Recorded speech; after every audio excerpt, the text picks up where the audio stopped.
Assalamualaikum warahmatullahi wabarakatuh. Pada kesempatan kali ini, saya akan membahas mata pelajaran PAI bab 1, yaitu semangat beribadah dengan meyakini hari akhir. Baik, di sini yang saya akan bahas yaitu makna iman kepada hari akhir, periode hari akhir, hakikat iman kepada hari akhir, hikmah iman kepada hari akhir, dan menerapkan perilaku mulia. Yang pertama yang akan saya bahas yaitu makna iman kepada hari akhir. Hari akhir menurut Al-Quran dibedakan menjadi dua, yaitu A. Kiamat sugro atau kecil. Kiamat sugro adalah peristiwa datangnya kematian bagi semua makhluk, termasuk manusia yang bersifat lokal dan individu. Yang kedua, B. Kiamat kubro atau besar. Peristiwa berakhirnya seluruh kehidupan makhluk dan hancur leburnya alam semesta secara total dan serentak. Yang kedua, hari kiamat menurut ilmu pengetahuan. A. Menurut geologi.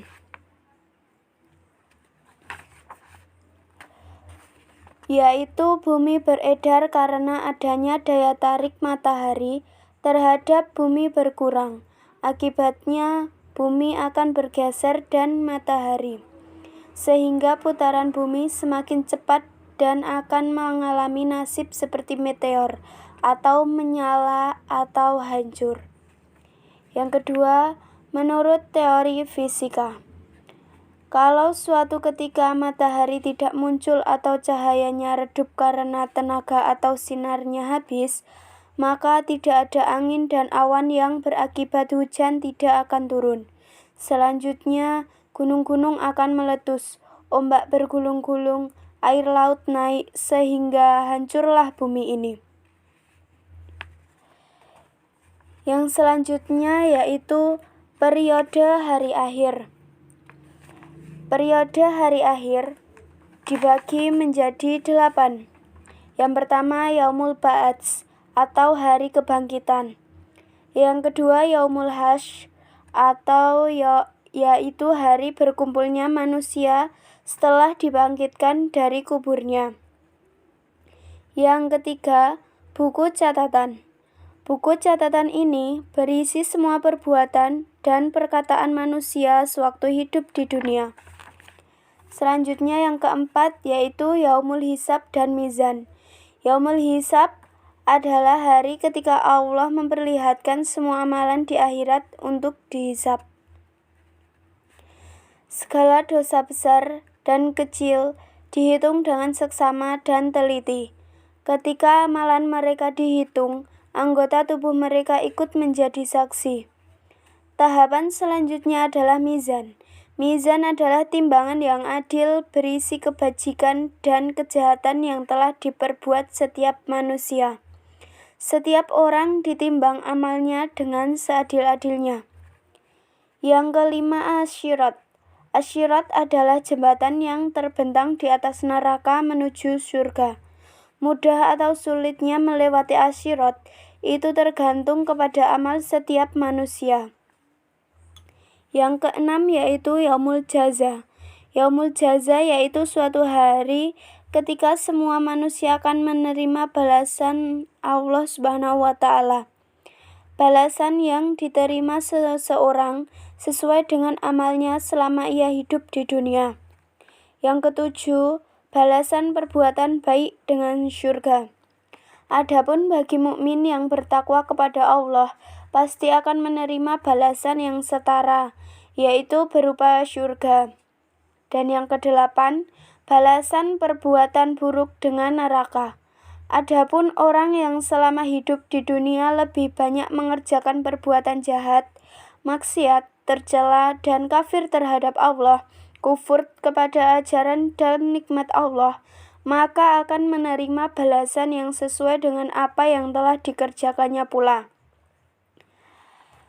Yang poin selanjutnya yaitu hakikat beriman kepada hari akhir. Iman kepada hari akhir merupakan rukun iman yang kelima yang harus diyakini oleh setiap umat Islam. Segala perbuatan yang dilakukan oleh setiap manusia, baik maupun buruk, akan dipertanggungjawabkan di akhirat kelak. Oleh sebab itu, keimanan kepada hari akhir hendaknya dijadikan landasan utama untuk menyadarkan diri agar selalu taat kepada ajaran Allah. Poin selanjutnya yaitu hikmah beriman kepada hari akhir. Adapun di bawah ini beberapa hikmah iman kepada hari akhir. Yang pertama, muncul rasa kebencian yang dalam kepada kemaksiatan dan kebejatan moral yang mengakibatkan murka Allah di dunia dan di akhirat. 2. Menyejukkan dan menggembirakan hati orang-orang mukmin dengan segala kenikmatan akhirat yang sama sekali tidak dirasakan di alam dunia ini. 3. Senantiasa tertanam kecintaan dan ketaatan terhadap Allah dengan mengharapkan maunahnya pada hari itu. 4. Senantiasa termotivasi untuk beramal baik dengan ikhlas. 5. Senantiasa menghindari niat-niat yang buruk, apalagi melaksanakannya. Yang keenam, menjauhkan diri dari asumsi-asumsi yang mengkiaskan apa yang ada di dunia ini dengan apa yang ada di akhirat. Baik, poin yang terakhir yaitu menerapkan perilaku mulia. Yang pertama, menyadari bahwa semua perbuatan selama di dunia akan dipertanggungjawabkan di hadapan Allah. Yang kedua, menyadari bahwa manusia itu sangat kecil di hadapan kebesaran Allah Subhanahu wa Ta'ala. Yang ketiga, selalu berusaha melakukan amal saleh. Dan yang keempat, membiasakan diri dengan akhlakul karimah. Yang kelima, selalu berusaha mendekatkan diri kepada Allah.